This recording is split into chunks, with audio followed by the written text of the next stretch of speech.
All right, students, it's time to start a new lesson. Have you ever noticed that some things just make sense and other things really just make no sense at all? That's kind of like what we're going to talk about today with irrational numbers. So without further ado, let's get to the board.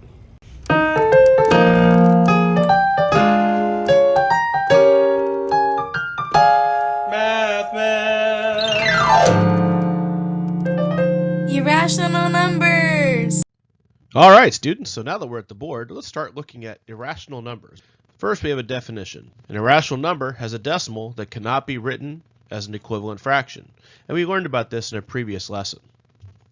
The simple definition is it has a number with a decimal that never ends and never repeats. Any equivalent fraction that is a rational number will have a decimal that ends or just repeats forever. A rational number can be written in the form of an equivalent fraction. So we have 0.333333 that we show repeating with that little line over the 3, and that's equal to 1/3. Because if you take 1 divided by 3, you'll get 0.33333333 forever.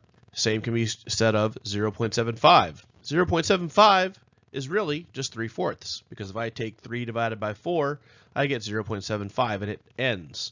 So a rational number will repeat forever, or it will end or terminate. So an irrational number cannot be written in the form of an equivalent fraction, and it will never end or it will never repeat forever. So we take this number 0.32156327653298824 blah blah blah. It would go on forever. That number does not have any pattern, so it doesn't repeat forever and ever, and it never ends. That's an irrational number. Same can be said of this number 8.752985340920. You get the idea. It goes on forever, no number is repeating forever. That is an irrational number. So the special case we're going to be looking at in this video is radicals. Now radicals are just square roots. A square root of a perfect square results in a rational number, which is basically a whole number. Square rooting a perfect square effectively undoes the square function. Let's take a look at that. The square root of 64 is the same thing as saying the square root of 8 squared, because 8 squared is 64, 8 times 8.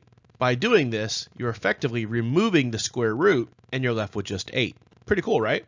Okay, students, here is a list of the perfect squares. My advice is just to learn them as best you can, keep them in your memory, because 1 squared is 1, 2 squared is 4, 3 times 3 is 9, you get the idea. Memorize them, it's going to be beneficial to you in the long term. Here are your perfect square roots. Now, perfect square roots are going to work the opposite way of your squares. Since the square root of 1 squared is 1, you get 1. Since the square root of 4 is 2 squared, you're going to get 2. The square root of 9 is 3 squared, so remove that, you get a 3. And so on and so forth. I'm sure you're wondering now, what happens if it's not a square root that's perfect? Well, then it's not going to be a whole number, and it's going to, as a result, be an irrational number. Let's take one into account. The square root of 20. Now, that's not one of our perfect squares. You end up with 4.472135 blah, blah, blah, and it goes on forever. The result is somewhere between 4 and 5, and we know that because the square root of 16 is 4, and the square root of 25 is 5. So it's somewhere between 4 and 5, and we can figure that out without calculating it, which is pretty cool. We can estimate square roots based on which two perfect square roots they're between. So we're going to try to place this square root of 67 somewhere on a number line just by estimating. We know that the perfect square that's closest to it is the square root of 64, which would be 8. So let's get the number line going, and let's figure out where this should go. Well, we know it's going to be more than 8 because it's higher than 64, but it's less than 9, which would be 81. So it's going to be somewhere right around there, close to the 8 on the number line, but not quite at 8. So we can make a pretty good estimation that way. Now it's question time. All right, we're going to be guessing whether or not a number is rational or irrational. Here we go. 0.6. Now you see this number terminates, it ends, doesn't repeat forever, there's no pattern, but it does end. So that means it's got to be rational. It's a rational number. The next one is 0.19875 blah blah blah. Whenever you see those 3 dots, just assume I'm saying blah blah blah, and it goes on forever, never repeats, never ends. That means it's going to be irrational. 8.72. Well, does this number keep repeating forever and ever? No. Does it end? Yes. So it has to be rational. All right, let's take a look at square root of 16. Oh, wait a minute. That's one of our perfect squares, isn't it? That's just going to be 4. So it's going to be rational. The square root of 70. Is that one of our perfect square roots? No, it's not. It's going to end up being irrational. Square root of 90, once again, not one of our perfect square roots, so it's going to be irrational. All right, students, now it's your turn. Try on your own. Let's see what you've learned. I'm going to give you some music to work to.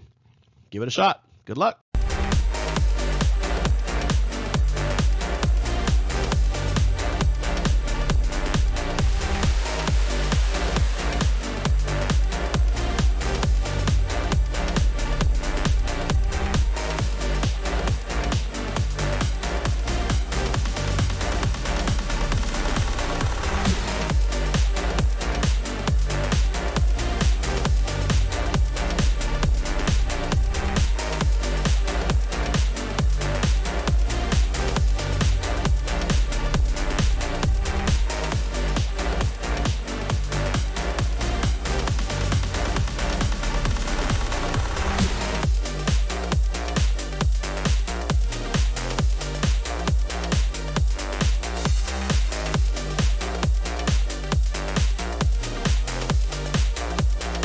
All right, so now that you've learned what irrational numbers even are, now you can start working with them. So, if this video has been helpful to you, do me a favor. Like the video, subscribe, and leave a comment down below so I can help you out with future videos. Until next time, see you later.